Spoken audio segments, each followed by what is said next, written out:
नमस्कार, आप देख रहे हैं उत्तर प्रदेश उत्तराखंड का सबसे भरोसेमंद चैनल इंडिया न्यूज। मैं हूं आपके साथ अतुल प्रताप सिंह। यूपी चुनाव का सबसे बड़ा शो क्या कहता है यूपी में, एक बार फिर से आपका स्वागत है। हर विधानसभा सीट के सबसे सटीक विश्लेषण करने वाले इस शो में आज हम बात करेंगे ताज नगरी की। 2012 में क्या थे आगरा के चुनावी नतीजे, इस बार कौन सा प्रत्याशी मैदान में है, सियासी रण में कौन किसको यहां पर पछाड़ने के लिए होड़ में है, इन तमाम चीजों पर हम करेंगे चर्चा कुछ खास मेहमानों के साथ अगले आधे घंटे में।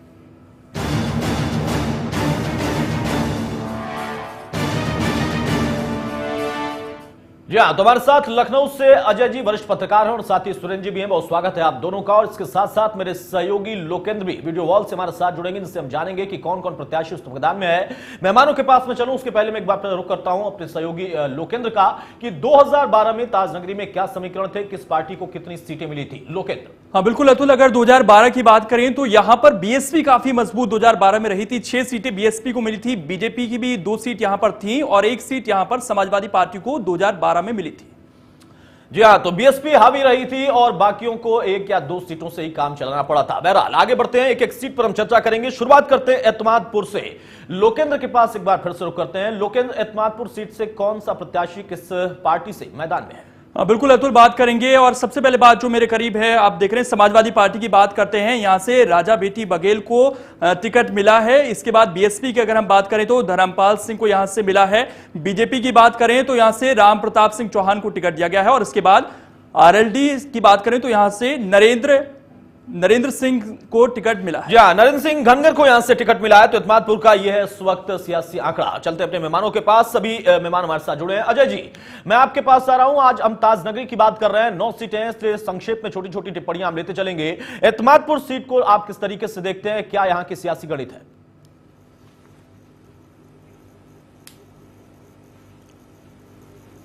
अतुल, पूरे आगरा पे तो हम बाद में चर्चा कर लेंगे। जैसा आप जानते हैं ऐतिहासिक नगरी है और समाजवादी पार्टी के ज्यादातर राष्ट्रीय सम्मेलन आगरा में ही होते रहे। लेकिन ये दुर्भाग्य है 2012 में कि समाजवादी पार्टी केवल 1 सीट पर सिमट करके रह गई। 2 सीट भारतीय जनता पार्टी को और 6 सीट बहुजन समाज पार्टी को मिली, जबकि 2012 में एंटी कंपेंसेशन थी मायावती के खिलाफ एंटी, लेकिन उस दौर में भी 6 सीटें मिली। अब हम चर्चा करते हैं एतमादपुर की। एतमादपुर आपको बता दें, यहां पर आंकड़े अगर हम थोड़ा सा दे दें तो ठाकुर 65,000 है, जाटव 60,000 है, बघेल 40,000 है, मुस्लिम 25,000 है। और 2000 में 7 में जो प्रत्याशी उतारे, बीजेपी ने राम प्रताप चौहान, बीएसपी ने डॉक्टर धर्म, अपना पुराना कैंडिडेट जो है उसको इन्होंने बीएसपी ने रिपीट किया, मौजूदा विधायक को। तो इस सब में जो है एतमादपुर ऐसा क्षेत्र है जो बहुत जाटो बाहुल्य भी है। तो मुझे लगता है कि इसमें बहुजन समाज पार्टी और भारतीय जनता पार्टी, क्योंकि समाजवादी पार्टी की इस समय जो स्थिति है उनके बड़े नेताओं के बयान के कारण हो सकता है उसका नुकसान हो। जी हाँ, आरएलडी का असर पड़ सकता है। आप फाइट देखते हैं यहाँ पर बीजेपी और बीएस के बीच में। सुरेंद्र जी, आपका क्या आकलन है?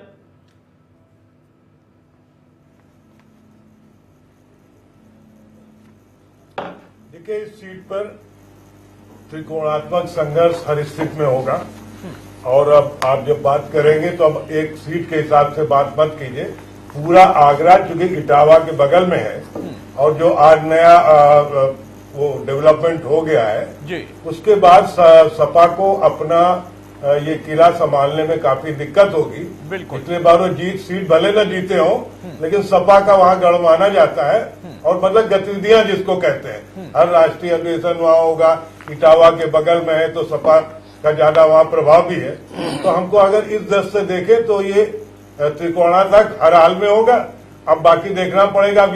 आज जो नई स्थिति आ गई मुलायम और शिवपाल की, तो अब कहीं नई कहानी, यानी नए डेवलपमेंट के बाद नए चेंजेस भी यहाँ पर हो सकते हैं। सब कुछ किया सपा ने, वहां पर सम्मेलन किए गए, लेकिन बावजूद उसके पिछले दौरान भी उनकी स्थिति ठीक नहीं थी और इस बार जो डेवलपमेंट है उसके बाद शायद उसका भी उन्हें नुकसान उठाना पड़ सकता है। बहरहाल अगली सीट की तरफ हम बढ़ते हैं। हमारे पास अब आगरा कैंट की तस्वीर हम देखते हैं। अपने सहयोगी लोकेंद्र का रुख करते हैं। लोकेंद्र, बिल्कुल, आगरा कैंट पर अगर नजर डालें तो सबसे पहले समाजवादी पार्टी की बात करेंगे। ममता टपलू को यहां से टिकट मिला है, अपने पति के निधन के बाद ये चुनावी मैदान में है। इसके बाद बीएसपी की बात करें तो यहां से जो मौजूदा विधायक है गुटियारी लाल, उनको टिकट दिया गया है। इसके बाद बीजेपी की अगर हम बात करें तो डॉक्टर जीएस धर्मेश को टिकट मिला है और इसके बाद चौथे नंबर पर आरएलडी का अगर हम बात करें तो यहां से अवधेश सुमन को टिकट इस बार दिया गया है। जी हाँ, बसपा सरकार में मंत्री रहे नारायण सुमन के ये बेटे भी हैं। बहरहाल अपने मेहमानों का रुख करते हैं, आगरा कैंट को किस तरीके से देखते हैं? अजय सर, आपसे जानना चाहूंगा।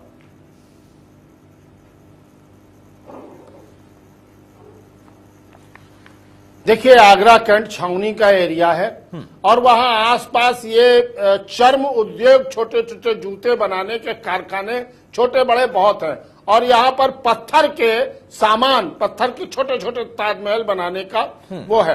लेकिन अब सबसे बड़ी बात यहाँ भी देखिए, बहुजन समाज पार्टी ने पिछली बार ये सीट, ये सुरक्षित सीट है, ये रिजर्व कॉन्स्टिट्यूंसी है आगरा कैंट और गुटियारी लाल यहाँ के वर्तमान विधायक है। बहुजन समाज पार्टी ने पुनः उन्हीं पर दांव लगाया है और जबकि बीजेपी ने डॉक्टर जीएस धर्मेश और सपा ने एक स्वर्गीय चंद्रसेन टिपलू हैं, उनकी पत्नी ममता टिपलू को मैदान में उतारा है। लेकिन यहाँ पर मैं जो समझता हूं ये सुरक्षित सीट है। यहाँ पर जाटो 60,000 की संख्या में और जाटो बेसिकली मायावती का वोट बैंक रहा है, हमेशा से रहा है। तो मैं तो यही समझता हूं कि सपा की स्थिति तो उतनी अच्छी नहीं रहेगी। यहाँ बहुजन समाज पार्टी और भारतीय जनता पार्टी, चलिए, यानी बीजेपी और बीएसपी के बीच में और जो जातिगत आंकड़े हैं उसके आधार पर आप कह रहे हैं कि बीएसपी के लिए बहुत ज्यादा यहां पर चांसेस है, हालांकि टक्कर बराबर की है। बहरहाल सुरेंद्र जी, क्या आकलन है आपका आगरा कैंट के लिए?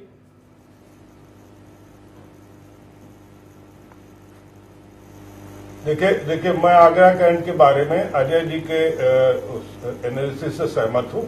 यहाँ सीधी फाइट बीजेपी बीएसपी में होगी और चूंकि जाटो वोट, कोली वोट, अन्य मुस्लिम वोट, ये इतना लगभग है कि यही 2-3 अगर वर्ग मिल जाएंगे तो किसी प्रत्याशी को जिता सकते। और मुझे लगता है पिछली बार भी बीएसपी को इसी वर्ग का वोट मिला होगा, तभी यहाँ की बीएसपी से सीट निकली है और सपा का प्रत्याशी काफी कमजोर होगा। तो मैं भी यहाँ, यानी दोनों मेहमान इस सीट पर सहमत हैं कि जातिगत जो आंकड़े हैं वो बहुत कुछ यहां पर फेरबदल करने में सक्षम है। बहरहाल तीसरी सीट की बात करते हैं, आगरा दक्षिण की बात करें अगर, एक बार फिर से लोकेंद्र का रुख करते हैं। लोकेंद्र। हाँ बिल्कुल अतुल, आगरा दक्षिण की बात करेंगे और यहाँ की अगर बात करें क्योंकि गठबंधन हुआ है समाजवादी पार्टी और कांग्रेस के बीच, तो कांग्रेस का प्रत्याशी यहाँ से मैदान में है, नजीर अहमद यहाँ से चुनाव लड़ रहे हैं। आपको बता दें कि अरबपति हैं ये और काफी अमीर हैं, इस बार चुनावी मैदान में है। बीएसपी की बात करें, जुल्फिकार अहमद इस बार चुनावी मैदान में है। इसके अलावा बीजेपी की अगर हम बात करें तो योगेंद्र उपाध्याय यहां से चुनाव लड़ रहे हैं। आरएलडी ने यहां से अपना प्रत्याशी, और बीजेपी के मौजूदा विधायक भी योगेंद्र उपाध्याय और आरएलडी की तरफ से भी कोई मैदान में नहीं है। अजय सर, मैं आपसे जानना चाहूंगा, गरीबों की बात करने वाली कांग्रेस ने अरबपति यहां से अपना उम्मीदवार उतारा है और मौजूदा सीट ये बीजेपी की, यहां पर किस तरीके का आंकड़ा है, क्या समीकरण आपको दिखाई देता है?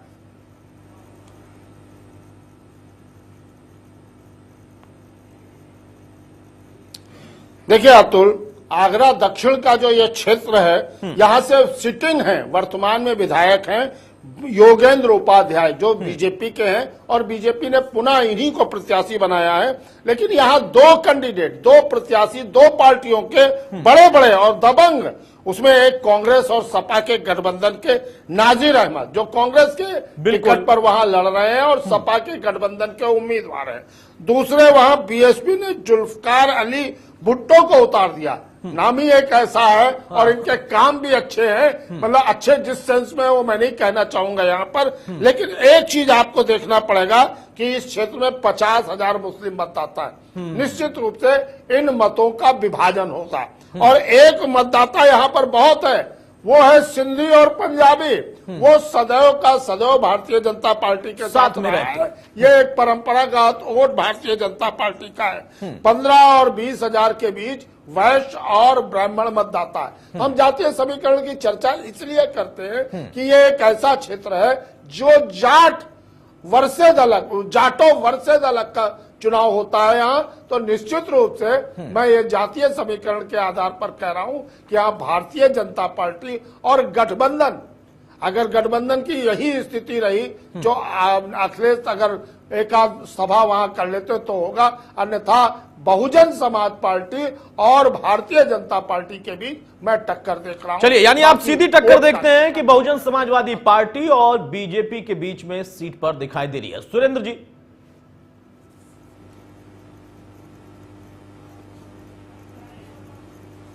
देखिए, यहाँ पर जो पंजाबी सिंधी है ये मोस्टली रिच कम्युनिटी होती है और बिजनेसमैन होते हैं और सामान्यतः भाजपा के वोटर भी होते हैं। बिल्कुल। तो ये ब्राह्मणों का 18-20 हजार, कुछ मुस्लिम मान लो न भी मिले बीजेपी को तो अन्य वोट अगर मिल जाएगा तो मैं समझता हूँ बीजेपी की पोजीशन काफी स्ट्रांग होगी। और संघर्ष तो मैं त्रिकोणात्मक की मानता हूँ कि जब वो एक करोड़पति ढूंढ के दिया है तो इसीलिए दिया होगा कि पैसे का इस्तेमाल करे और वोट किसी न किसी से प्रभावित करे। तो मैं मानता हूँ त्रिकोणात्मक संघर्ष होगा, लेकिन स्थिति जो है ज्यादा अच्छी वो बीजेपी और बीएसपी की है। चलिए, यानी आपका भी कहना है कि भले त्रिकोणात्मक संघर्ष हो सकता है लेकिन ज्यादा मजबूती से दो पार्टियां यानी बीजेपी और बीएसपी लड़ती दिख रही है। बहरहाल अगली सीट का रुख करते हैं। आगरा उत्तर की अगर बात करें तो वहां से कौन सा प्रत्याशी किस पार्टी से मैदान में और क्या सोचकर उसको यहां पर टिकट दिया गया है, जानते हैं एक बार लोकेंद्र से। अतुल, अगर आगरा उत्तर की बात करें तो यहां पर बीजेपी का पिछले 2 दशकों में दबदबा रहा है। ऐसे में तीनों ही पार्टियां जो अदर पार्टीज हैं उन्होंने यहां पर फ्रेश चेहरे उतारे हैं। समाजवादी पार्टी की बात करें तो अतुल गर्ग यहां से चुनाव लड़ेंगे। बीएसपी की बात करें तो ज्ञानेंद्र गौतम को यहां से टिकट दिया गया है। इसके अलावा बीजेपी की बात करें तो यहां से जगन प्रसाद को टिकट मिला है और ये 4 बार से यहां पर विधायक हैं। आरएलडी की अगर हम बात करें तो यहां से उमेश वर्मा को टिकट दिया गया है इस बार। अजय जी, कैसे देखते हैं आगरा उत्तर को? किस तरीके की गणित यहां पर लगाई है पार्टियों ने?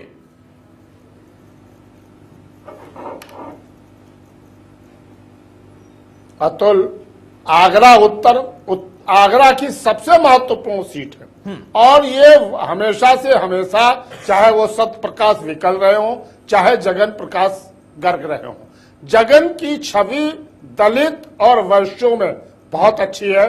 मैं अभी पिछले महीने ही आगरा जाने का सौभाग्य मिला, वहां मैंने उनका व्यक्तित्व देखा, व्यक्तिगत संपर्क देखा और अकेले अपना इनका एक होटल भी है और ये बिजनेस करते हैं। चौथी बार ये चुनाव मैदान में है, 3 बार से सिटिंग विधायक है। इसके पहले सत्य प्रकाश विकल रहते थे, लेकिन इस सब के बावजूद देखिए एक सपा गठबंधन ने यहाँ पर अतुल गर्ग को मैदान में उतारा और इस क्षेत्र में 1 लाख से अधिक वैश्य मतदाता, तो सपा ने भी दांव वैश्य कम्युनिटी पर लगाया है। लेकिन इन सब के बावजूद वहां का जो एक गौतम भी उतारे गए हैं वो बीएसपी ने, गौतम वहां के दलित है। तो निश्चित रूप से ये सोच करके इन पार्टियों ने उतारा है कि जो जगन प्रसाद गर्ग के साथ दलित रहता था उसका भी विभाजन हो और ब्राह्मण का भी विभाजन हो। लेकिन फिर भी मैं ये समझता हूं आज की सिचुएशन में अगर परिस्थितियां वर्तमान इसी तरह रही, किसी का कोई इस तरह के बयान ना आए तो मैं यही समझता हूं कि जगन प्रसाद गर्ग अभी भी पहले नंबर पर लड़ाई में है। बताइए सुरेंद्र जी, आपका भी यही आकलन है कि जगन की अपनी जो व्यक्तिगत छवि है उसके आधार पर वो तो चुनावी मैदान में है, पार्टी ने दिया भी टिकट, लेकिन बाकियों ने बहुत सोच समझकर उनकी जो उनका वोट बैंक है उसको काटने की कोशिश की है। सहमत है आप इस बात से? ये दिखा चुके हैं कि जगन ही मैं इसको आप थोड़ा डिफर कर रहा हूं इस बात से, क्योंकि ये गर्ग कम्युनिटी या वैश्य कम्युनिटी बहुत है, लेकिन जो लेटेस्ट नोटबंदी हुई और उसके बाद जो छापेमारी हुई, उसके बाद जो व्यापारी वर्ग को अपना बिजनेस करने में दिक्कत हुई, भाई ठीक है प्रधानमंत्री सरकार कुछ भी कर ले, क्योंकि बिजनेस स्वयं तो चाहता है कैश में हमारा बिजनेस रहे, उसके यहाँ छापे न पड़े, वो अकाउंट बनाए न। देखिए हकीकत यही है। तो मुझे लगता है इस सब को लेकर के बीजेपी जो वैश्य कम्युनिटी हो वो नाराज होगी और शायद अगर ये बात उसके दिमाग में रही तो वो फिर वोट जो है दूसरा गर्ग जो है कांग्रेस का उस तरफ टिल्ट कर सकता है। तो मैं इसको बीजेपी वर्सेस कांग्रेस की फाइट मान। चलिए, बीजेपी वर्सेस कांग्रेस, लेकिन नोटबंदी का फैसला या तो वाकई हित में जाएगा या फिर अहित भी कर सकता है, क्योंकि जो कम्युनिटी हमेशा साथ रहती थी वो कहीं ना कहीं इस बात को लेकर नाराज भी है, उनकी तकलीफें भी। बहरहाल अगली सीट का हम रुख करते हैं। आगरा ग्रामीण की अगर बात करें तो लोकेंद्र से जानते हैं कौन प्रत्याशी मैदान में। लोकेंद्र। हाँ बिल्कुल अतुल, आगरा ग्रामीण की बात करेंगे। सपा को यहां से टिकट नहीं मिला है क्योंकि गठबंधन है, कांग्रेस को यहां से टिकट दिया गया है और कांग्रेस से उपेंद्र सिंह जाटव पुराने नेता है कांग्रेस के, इस बार चुनावी मैदान में है। इसके अलावा बीएसपी की अगर हम बात करें तो कालीचरण सुमन को यहां से टिकट मिला है, मौजूदा विधायक हैं। इसके अलावा अगर हम बीजेपी की बात करें तो हेमलता दिवाकर यहां से चुनावी मैदान में है, इससे पहले समाजवादी पार्टी में थी। आरएलडी की बात करें तो नारायण सिंह सुमन को यहां से टिकट मिला है और ये बसपा सरकार में मंत्री भी रह चुके हैं। अजय जी, आगरा ग्रामीण की अगर बात करें तो यहां पर किसकी टक्कर आप देख रहे हैं, कौन ज्यादा मजबूती से लड़ रहा है?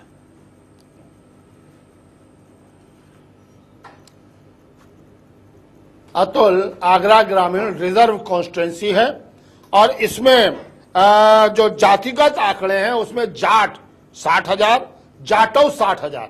देखिए, जाट इस बार जो है वो बहुजन समाज पार्टी या सपा के साथ नहीं रहेगा, ये जहां तक आकलन रहा है मुजफ्फरनगर दंगे के बाद से। बिल्कुल। तो निश्चित रूप से यहां पर ये हेमलता दिवाकर जो सपा के पाला बदल करके भारतीय जनता पार्टी में आई हैं, इनका मुकाबला कालीचरण सुमन जो सिटिंग एमएलए हैं उनके बीच होने की मुझे उम्मीद लग रही है, क्योंकि सपा गठबंधन में दो लोग दावेदार थे, एक को टिकट दिया गया है और एक का टिकट काटा गया है। तो निश्चित रूप से इनके अंदर भीतरघात की सिचुएशन। चलिए, भीतरघात का यहाँ पर जिक्र हो सकता है और राजेश शिवपाल ने कहा भी है कि भीतरघात की बहुत संभावना है, क्योंकि पार्टी में ही बहुत सारे भीतरघाती करने वाले लोग हैं। सुरेंद्र जी, आपका आकलन, उसके बाद एक ब्रेक लेंगे।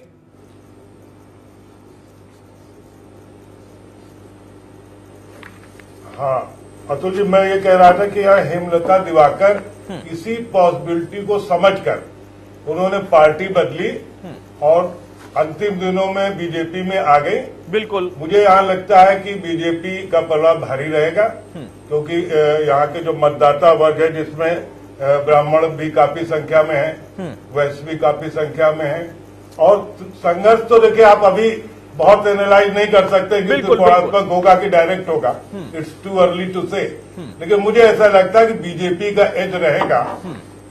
और ठीक है, यानी बीजेपी का एज रहेगा, लेकिन संघर्ष हम अभी वाकई एनालाइज नहीं कर सकते कि कितना ज्यादा रहेगा, कौन कहां से किस तरीके से वहां पर एक अलग छवि दिखा सकता है या अलग तस्वीर उभार सकता है। बहरहाल एक छोटा सा ब्रेक लेते हैं, ब्रेक के उस पार लौटेंगे तो बाकी सीटों पर भी एक एक करके चर्चा।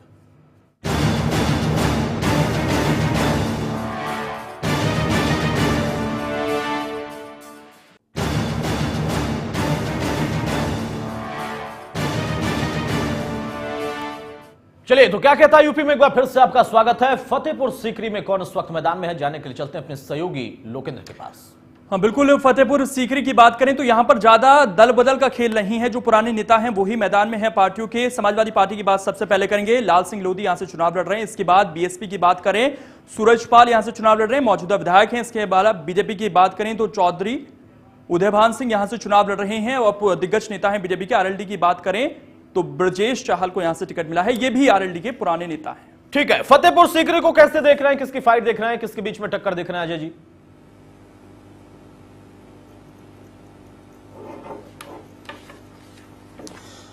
अतुल, यहां मौजूदा विधायक जो हैं सूरजपाल बहुजन समाज पार्टी के हैं और पार्टी ने पुनः इस बार 2017 के विधानसभा चुनाव में सूरजपाल पर ही अपना दांव लगाया जी। अब जहां तक बीजेपी की बात है, उदय भान सिंह को उन्होंने दिया है। पिछली बार भी ये चुनाव लड़े थे, हार गए थे। और सपा गठबंधन ने प्रिंस चाहर समाजवादी पार्टी के हैं। मैं यहाँ यही समझ रहा हूं कि यह डायरेक्ट मुकाबला बीजेपी और बसपा पर ही होगा, क्योंकि ये बसपा की सिटिंग सीट है और यहाँ पर 1 लाख जाट, 45,000 जाटों और 36,000 ठाकुर, 25,000 मुस्लिम मतदाता है। तो चुनाव यानी आपका कहना है कि बीजेपी और बीएसपी के बीच में यहां पर आप टक्कर देखते हैं। बहरहाल बाकियों का भी अपना अपना दावा है। अगली सीट का हम रुख करते हैं, वक्त थोड़ा कम है हमारे पास। खैरागढ़ की अगर बात करें तो खैरागढ़ की क्या तस्वीर है, जानने के लिए एक बार फिर से चलते हैं अपने सहयोगी लोकेंद्र के पास। बिल्कुल, खैरागढ़ की बात करेंगे तो यहां से कांग्रेस को जगह मिली है, यानी कि टिकट कांग्रेस के चेहरे पर लड़ा जाएगा। कुसुम दीक्षित को यहां से टिकट दिया गया है कांग्रेस की तरफ से। इसके अलावा बीएसपी की बात करें तो भगवान सिंह को टिकट मिला है, मौजूदा विधायक है यहां से। इसके अलावा बीजेपी की अगर हम बात करें तो महेश गोयल को यहां से टिकट मिला है। और आरएलडी की अगर हम बात करें तो आरएलडी से जी हाँ, रामेंद्र सिंह परमार यहां से मैदान में है। ठीक है, सुरेंद्र जी, आपसे जानना चाहूंगा खैरागढ़ में आप क्या देखते हैं, किसकी टक्कर है, कौन बहुत मजबूती से मैदान में है?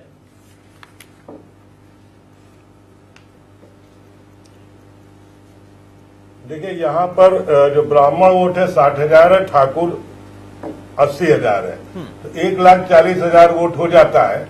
और मैं समझता हूँ कि ब्राह्मण ठाकुर जिधर चला जाएगा 1,40,000 वोट बहुत होता है। बिल्कुल। तो एक तरफ अगर गया तो उसी प्रत्याशी की जीत होगी।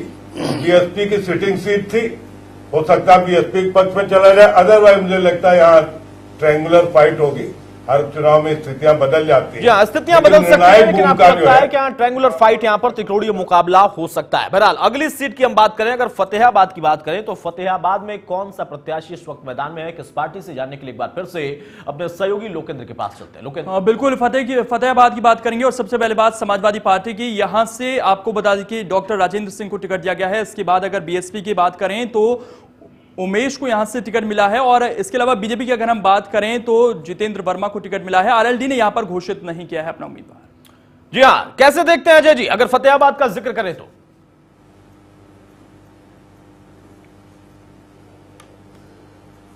सबसे बड़ी बात ये सिटिंग बसपा के पास ये सीट थी, छोटेलाल वर्मा। बहुजन समाज पार्टी ने उनका टिकट काट दिया है। वो वहां पर निर्दलीय रह करके उम्मीदवारी का पर्चा दाखिल किया है छोटेलाल वर्मा ने। लेकिन यहाँ बीजेपी के जितेंद्र वर्मा और बीएसपी ने उमेश सैथिया इनको मैदान में उतारा है।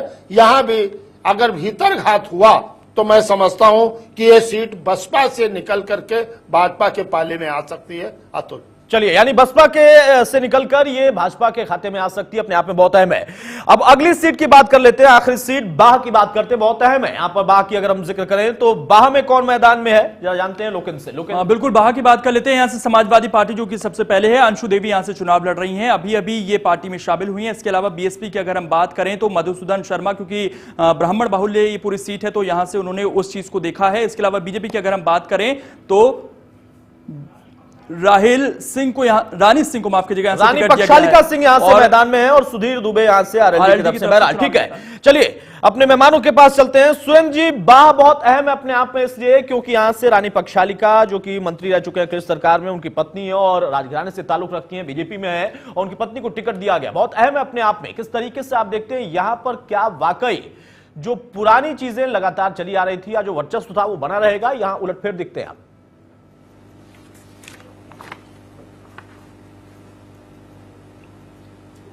देखिए, यहाँ इस सीट पर भी ब्राह्मण ठाकुर ही निर्णायक मत में है। लगभग 1.5 लाख के ब्राह्मण ठाकुर मिलाकर हो जाते हैं। तो मुझे ऐसा लगता है कि अगर इनमें वोट विभाजन की स्थिति में आए, ये एक तरफ गए, तो फिर ये फाइट बीजेपी रानी पक्षालिका से और मधुसूदन शर्मा की हो जाएगी जो ब्राह्मण कैंडिडेट है। और तीसरे सपा का कैंडिडेट का मुझे कोई बहुत जातिगत वो नहीं दिखाई पड़ रहा है। तो अगर वोटों के हिसाब से देखें जी, तो ये फाइट जो है बीजेपी और बीएसपी के बीच होगी। चलिए, बीजेपी बीएसपी में आप यहां पर टक्कर देते हैं। अजय जी, बाह की बात में अगर आपसे करूं तो आपका नजरिया इस पर क्या है, और उसके साथ साथ बाह सीट पर अपनी बात रखने के अलावा ओवरऑल अगर हम ताज नगरी की बात करें तो 2012 के नतीजे एंटी के बाद भी वहां पर जो बीएसपी का प्रदर्शन रहा, इस बार किस तरीके की परिस्थिति आप देखते हैं ताज नगरी में?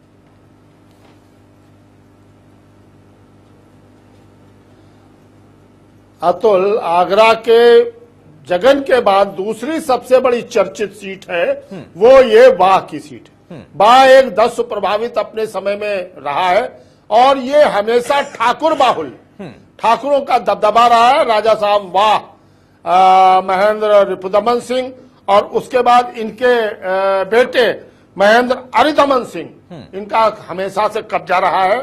ये भाजपा में भी मंत्री रहे, अभी वर्तमान में भी अखिलेश मंत्रिमंडल में भी रहे, लेकिन मुलायम सिंह के नजदीकी होने के कारण इनका जब टिकट कटा तो ये और अपनी पत्नी के साथ ये भारतीय जनता पार्टी में शामिल हो गए। इनकी पत्नी को भारतीय जनता पार्टी ने टिकट दिया है। यहाँ संघर्ष होगा, ठाकुर बाहुल्य कॉन्स्टिट्यूंसी है, इसलिए मैं ये समझ रहा हूं कि यहाँ पर 80,000 के आसपास क्षत्रिय है और इतना ही ब्राह्मण है और एक ही एक रजवाड़ा रहा है, यहाँ इनका सम्मान है। इसलिए मैं ये लगाता हूं कि चूंकि बीजेपी ने दांव लगाया है इस राजघराने पर, तो बहुत संभव है चुनाव आते आते परिस्थितियां रानी साहिबा, रानी पक्षालिका सिंह के पक्ष में जा सकती हैं। हालांकि टक्कर बीएसपी से यहां पर होगी। ठीक है सर, रोकूंगा आपको माफी के साथ।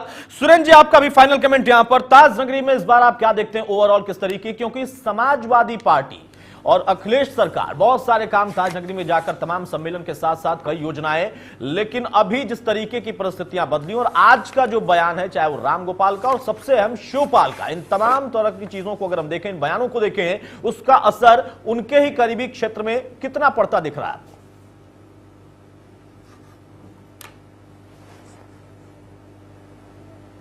नहीं, देखिए इसका असर तो पड़ेगा भाई। आखिर ऐसा तो नहीं पब्लिक अपने नेता का बयान सुनती है, उसके हिसाब से रिएक्ट करती है।